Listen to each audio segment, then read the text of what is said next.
Olá, pessoal. Sejam novamente bem-vindos à série Aspectos Morais na Revista Espírita. Série esta que é promovida e divulgada pelo canal da Associação Espírita Teresa d'Ávila. Hoje nós vamos retomar o artigo Estado Social da Mulher, que está na Revista Espírita de dezembro de 1865. E ao meu lado estão os companheiros Sônia Hoffmann e Henrique Miranda para darmos continuidade a essa segunda parte. Olá, Sônia. Olá, Eduardo.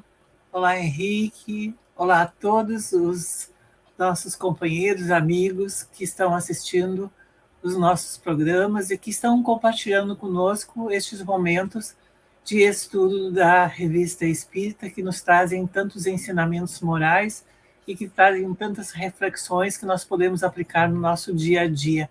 É uma alegria e um contentamento nós podemos estar sempre compartilhando com todos vocês e também sabendo que há tantas pessoas que já estão nos acompanhando, que também estão se interessando na leitura da própria Revista Espírita. E isso é muito bom. E também divulgando. Compartilhando. Uhum. Né? E isso nós agradecemos muito aos nossos amigos, amigas, companheiros de estudo. Olá, Henrique. Olá, Eduardo. Olá, Sônia. Uma alegria estar aqui nessa continuidade. E olha, eu recomendo que quem for assistir este episódio, este estudo, esta é a segunda parte, onde nós estamos falando do estado social da mulher. Então, olha só, para por aqui, volta no vídeo anterior, assiste, é claro, uma opção.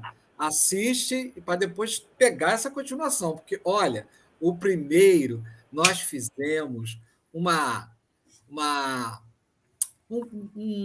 pequeno histórico da mulher, foi muito rápido, mas um pequeno histórico da mulher na história da humanidade, né? O quanto que a mulher teve que lutar para chegar nesse estado que hoje ainda é desfavorável, que vocês acompanham até no noticiário e, né, em toda a percepção social que nós temos. Não é verdade, Sônia? Exatamente.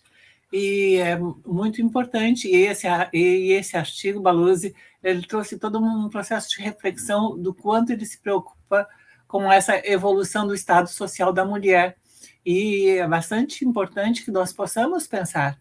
E ao longo de toda a reflexão, e também na continuidade dessa reflexão que ele vai fazendo num segundo momento, é muito importante porque ele vem trazendo o quanto a mulher ela tem um papel fundamental dentro da sociedade e que esse papel fundamental da mulher precisa ser, muitas vezes, apropriado e a mulher precisa se empoderar deste papel, precisa Sim. se conscientizar deste papel. E isso tudo nós precisamos fazer e aproveitar todas as nossas oportunidades. Então, Baluzzi foi muito reflexivo em muitas considerações e vamos já iniciar com uma reflexão que ele traz aqui.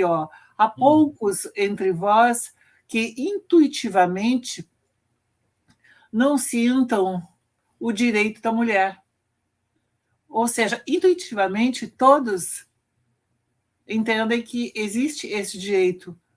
Muitos o negam de fato, embora o reconheçam mentalmente. Quer dizer, pela inteligência, todos sabem que a mulher tem os seus direitos, mas o que nós encontramos muitas vezes na própria sociedade, homens e as próprias mulheres, em algumas situações, não exercendo plenamente os seus direitos e nem ocupando, né, propriamente os seus lugares, os seus devidos lugares, os seus direitos e no seu conjunto de também deveres. Né? Porque nós precisamos pensar que se a mulher, né, ou aquela que exerce o sexo feminino, e o gênero feminino também, ela tem um conjunto de direitos, mas também tem um conjunto de deveres. E isso é primordial que possa ser pensado e a mulher, ao se apropriar, não é? E o Espiritismo, e mais adiante, ele vai colocar justamente isso, que é preciso nós trabalharmos de uma forma a moralizar. Após a moralização, nós vamos passar a uma questão de libertação. Então, após a moralização e a libertação, vamos para todo um processo de instrução. E isso é extremamente importante. Essa moralização e essa instrução da mulher, instrução no sentido não só acadêmico, mas essa instrução no sentido de valorização da vida e dos direitos e dos deveres é primordial, porque, como Baluz coloca, a mulher é o cerne, é o cerne da família. E o que é a família? Como ele diz, a família é a nação.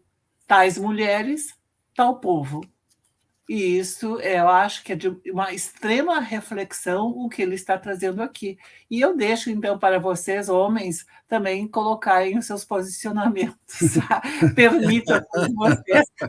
Nesta encarnação. Encarnação. É interessante ver, Sônia, que nesse período, né, século XIX, as ideias do espírito, né, de Etienne Baluz eram de vanguarda. Uhum. Né, eram progressistas, porque se havia uma parte dos homens que, no caso ele via, né, uma pequena parte, que reconheciam, né, conscientemente ou inconscientemente, o valor da mulher, os seus direitos, havia também os que respeitavam e havia os que não respeitavam. E dentre esses que não respeitavam a mulher ainda era um objeto para eles, né? E, aliás, um objeto de adorno, né? Principalmente na elite daquela época. A Revista Espírita traz um artigo muito interessante de uma parte da sociedade, principalmente dos homens, que acreditavam que a mulher não tinha alma.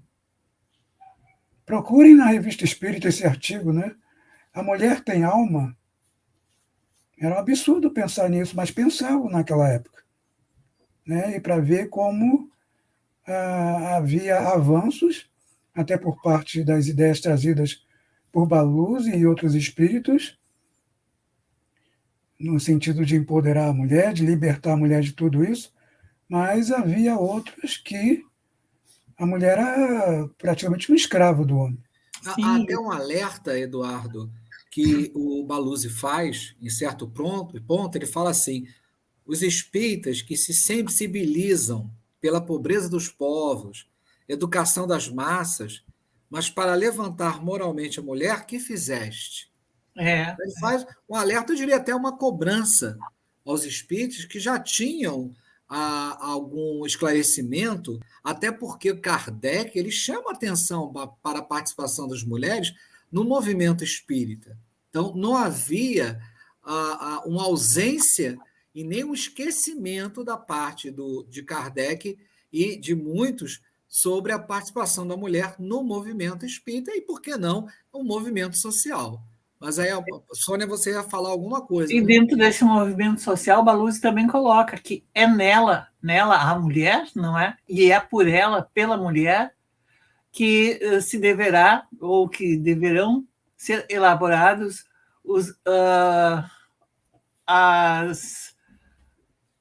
deverão se elaborar assim, a resolução dos graves problemas sociais do porvir. Ou seja, a mulher ela tem um papel fundamental, porque, como ao longo de todo esse processo de reflexão nesse artigo, ele vai colocando, desde a educação da criança, quando a mulher começa a passar determinados valores para a criança, é claro que não eximindo o homem de passar também esses valores para a criança, mas o primeiro contato da criança é com a mãe, não é? A partir da amamentação, a partir de todo. Há um vínculo afetivo muito forte com a mulher, porque tem a gestação, porque tem a amamentação, porque tem os primeiros cuidados, mas é claro que muitas vezes esses cuidados também podem ser feitos pelo homem, mas na grande maioria das vezes é feito pela mulher. Então, essa mulher tendo esse contato, esses contatos primordiais com a criança, e a partir dali, dessa infância, já ir trabalhando para que essa criança se constitua como um sujeito fortalecido, que valorize o próximo, independente do seu sexo, da sua cor, da sua raça, que respeite e que esteja amadurecido para os sentimentos, ela irá assim fortemente e incisivamente trabalhar na elaboração dos graves problemas sociais que muitas vezes nós estamos deparando no nosso dia a dia, que são seríssimos. E vamos passar por sérios problemas sociais, claro que vamos, não é? Mas naquela época, e daquela época até hoje, se passou por um intervalo de tempo que graves problemas sociais aconteceram. Sim. E é claro que hoje também nós temos, mas a mulher ela tem esse papel fundamental de trabalhar. E é interessante quando ele coloca justamente, e tu falaste, Henrique, na questão do espiritismo, Sim. e do quanto Allan Kardec também estava preocupado, e também tantos amigos espirituais estavam preocupados com isso, que Baluzzi coloca que a mulher, no momento que ela começa a ter conhecimento de O Livro dos Espíritos e começa a ter contato com essas informações, ela se liberta. E ela, então, não entrega mais o seu corpo e nem a sua alma. Por quê? Porque ela começa a perceber cada vez mais a importância, o significado e também o quanto, pela criação divina, ela tem de funções a desenvolver e a desempenhar dentro de uma sociedade, que é muito mais do que um rostinho bonito, que é muito mais preocupar-se com fitas e rendas, como na primeira parte do artigo ele coloca, não é? É muito Sim. mais do que simplesmente falar e em tudo tocar e em nada entender e nada compreender. Não. Há envolvimentos, sim, e depois ele vai tomando toda uma linha de raciocínio que mesmo mulheres que muitas vezes agem de uma forma muito fútil, sejam mulheres abastadas, sejam mulheres de um baixo poder aquisitivo, porque há mulheres também que estão dentro da classe trabalhadora que são fúteis.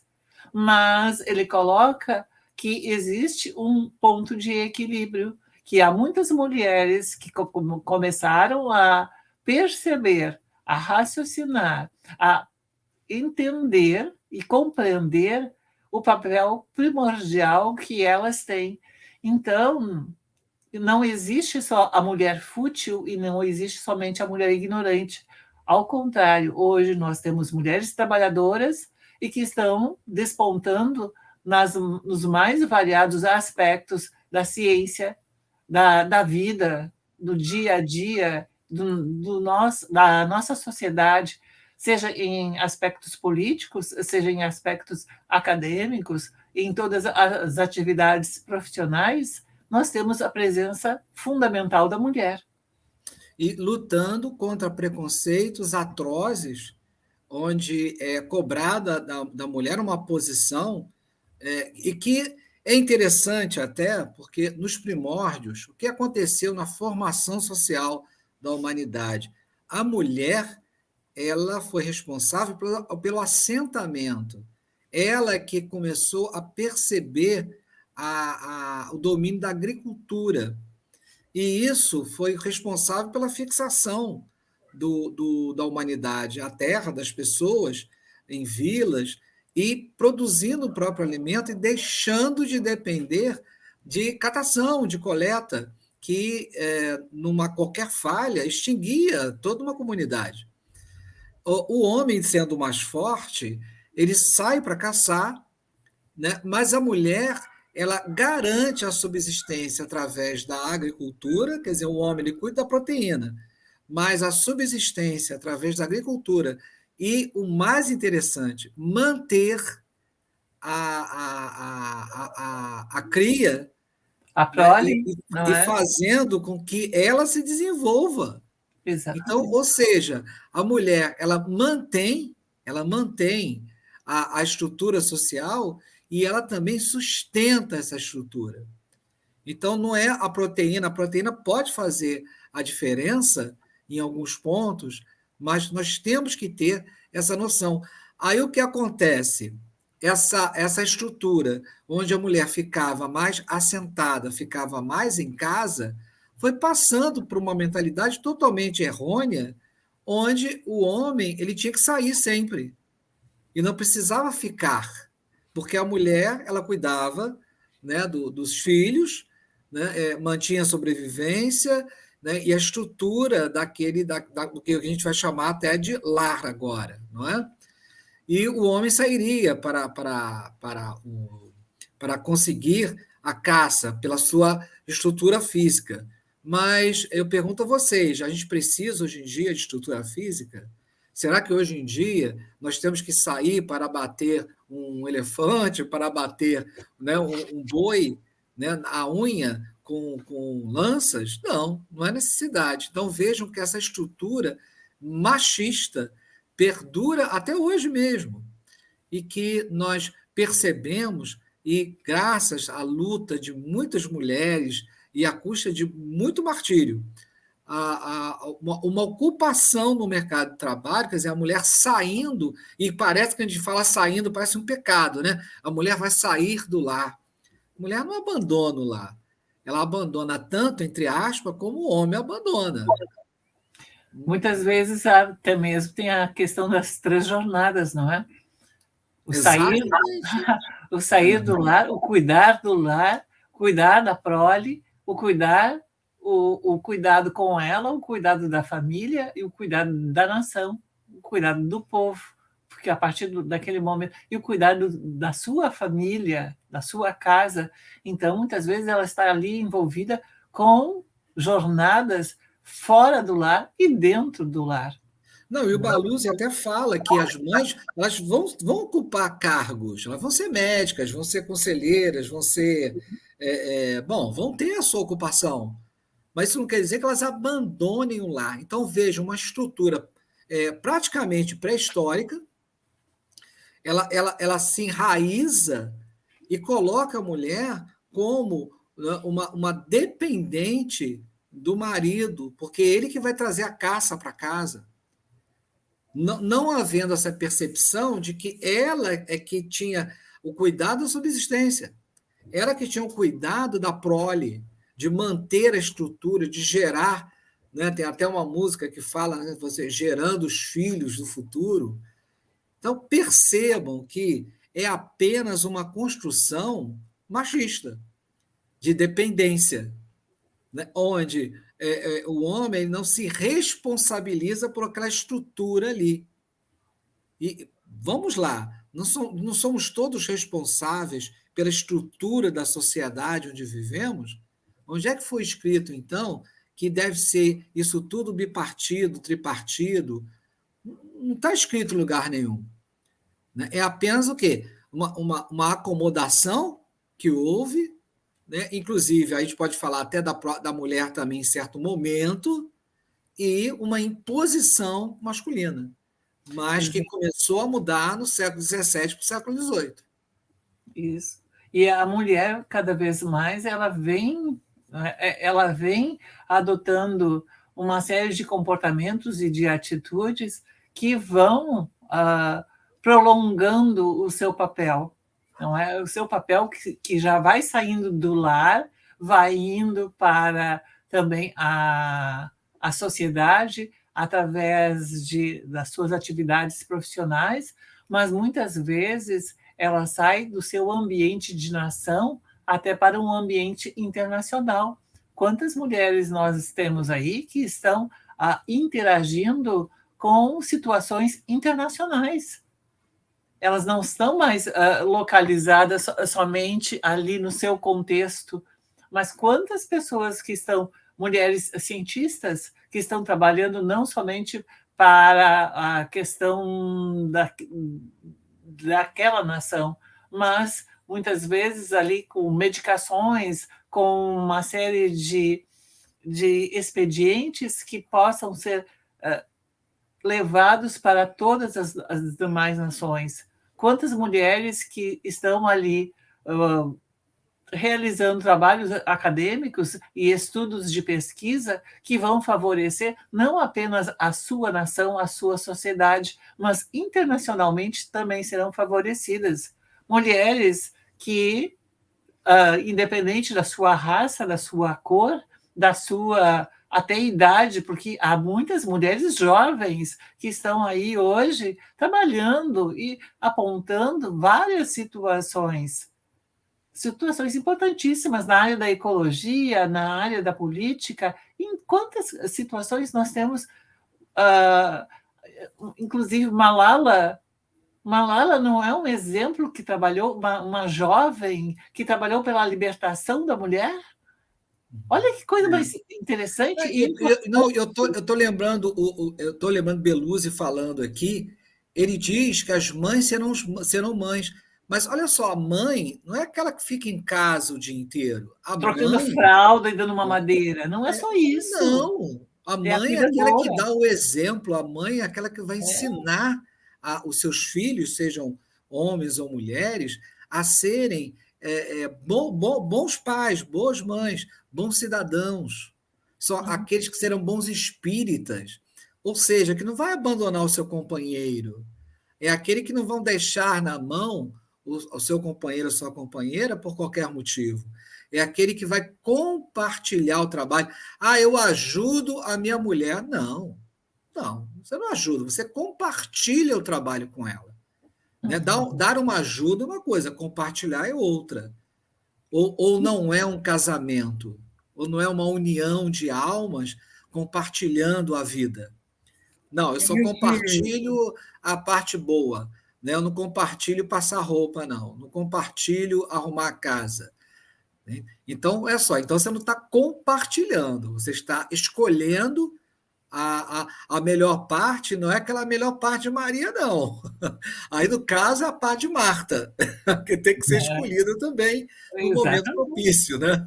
Exatamente. E Jesus foi muito... Jesus, olha só como ele destacou o papel da mulher. Em todo o seu ministério, ele foi destacando o papel fundamental da mulher, não é? Perfeito. Nós já temos tudo isso, desde lá, Jesus falando de Madalena, falando de Marta, de Maria, falando com a mulher samaritana lá no tanque de Siloé, enfim, quantos apontamentos. A própria Maria, mãe de Jesus, olha o papel de cuidadora. E Madalena não era dona de casa. A Madalena era uma trabalhadora ativa no ministério de Jesus. Sim. E não é por isso que ela não poderia ser boa mãe, não foi por isso. É porque naquele momento, mas todas as mulheres que estavam junto de Jesus eram mulheres que estavam ali na casa do caminho, que trabalhavam ativamente. Mas não quer dizer que... Nós não estamos deixando o Eduardo falar. Não, olha só, Eduardo, vou te dar uma boa notícia. Você tem 5 minutos. Eu quero realmente destacar, ressaltar o papel da mulher hoje em dia, que já há algum tempo ela vem se libertando dessas amarras machistas, e à medida que ela vai se libertando, vai se tornando independente, autônoma, ela vai modificando toda uma estrutura feminina. Pesquisas mostram que as mulheres estão deixando para terem filhos mais tarde, depois dos 30, 35 anos. Por quê? porque estão dando prioridade às suas carreiras profissionais, né? Mulheres estão até, muitas vezes, escolhendo serem mães sozinhas, ou mães solos, como estão sendo chamadas hoje em dia, né? Não necessitando obrigatoriamente da presença de um homem. Mulheres estão com um discurso na criação dos seus filhos homens, dos seus filhos, né? No sentido de não passarem mais esses preconceitos machistas de discriminar a mulher, de achar que a mulher é propriedade deles. Isso está sendo muito bonito, porque a gente sabe que ainda hoje muitas mulheres, né, reforçam esse discurso masculino do homem pegador, né, do homem mais forte, do homem que, desde os 4, 5 anos, já devem pegar as garotinhas na escola, né? E outras coisas mais, né? Mas nós Que a gente temos o sabe. quê? Uma Lei Maria da Penha, de uma Pois é. mulher lutadora E que outra coisa também, né? veio para justamente dar um encaminhamento para tudo isso. E por Não é? causa disso, o número de mulheres que estão denunciando seus maridos, seus ex-maridos, seus namorados, seus ex-namorados, né, tem aumentado muito, muito mesmo. Agora, infelizmente, essas medidas protetivas, elas precisam ser melhoradas, ser mais incrementadas, porque não adianta a mulher receber uma medida protetiva e manter o homem a 200, 300 quilômetros, 300 quilômetros não, 200, 300 metros da mulher, se eles continuam matando, né, com faca, com... E um projetil, ele passa os 200 metros. Né? Exatamente. Pois é. Né? Quer dizer, essas leis precisam ser... Né, o Congresso Nacional precisa se alertar, agilizar mais os processos para diminuir o máximo possível, né, e tentar eliminar esse aspecto horroroso do feminicídio. E a Lei Maria da Penha fez aniversário agora, 16 anos. Exatamente. E cumprindo o seu papel, mas, como disse Eduardo, ainda com muitas falhas protetivas. Então, a função social da mulher é de extrema importância, e o Espiritismo vem alavancar muito disso, não é? Então, o estudo da mulher, a mulher estudando o Espiritismo, fazendo a sua reforma íntima, a sua revalorização, através de processos de reflexão, de entendimento, ela irá contribuir em muito, não somente para o seu processo evolutivo, mas para o processo evolutivo da sua família, seja uma família consanguínea ou de uma família social, da sua nação e de um povo, e também da própria ambiência do planeta, não é? Nós temos uma questão fundamental. Então, nós temos que entender justamente o que nós estamos fazendo aqui e entender que muito daquilo que foi falado aqui em relação à mulher também cabe em relação ao homem, porque quando é perguntado se o espírito tem sexo, os amigos espirituais respondem: não. Como entendeis? Não é? Então, nós temos de perceber que é não, como entendeis. Então, nós precisamos pensar que se hoje nós estamos na condição de mulheres, nós poderíamos estar na condição de homens, mas que sejamos homens que tenham todo um respaldo de respeito, de consideração. E homens que hoje estão, que amanhã, quando forem mulheres, sejam mulheres que também já tragam em si toda essa bagagem de respeito, de consideração e de amadurecimento pela sociedade humana e espiritual. Então, olha só, esse aqui é a segunda parte desse estudo. Você pode pegar a primeira parte no vídeo anterior. Então, Estamos despedindo? a todas as mulheres, um grande abraço, a todos os homens, um grande abraço, muitas bênçãos para todos nós, que possamos estudar, que possamos nos apropriar dos conhecimentos, não só ler a codificação, não somente ler a revista espírita, mas estudar a codificação, estudar a revista espírita, que possamos nos apropriar também das informações e dos conflitos e das situações sociais que estão acontecendo e meditar sobre isso e entender que nós somos muito mais do que um corpo, nós somos espíritos em evolução. A todos, um grande abraço. Um abraço carinhoso às meninas de todas as idades. Tchau, tchau. Beijo, gente.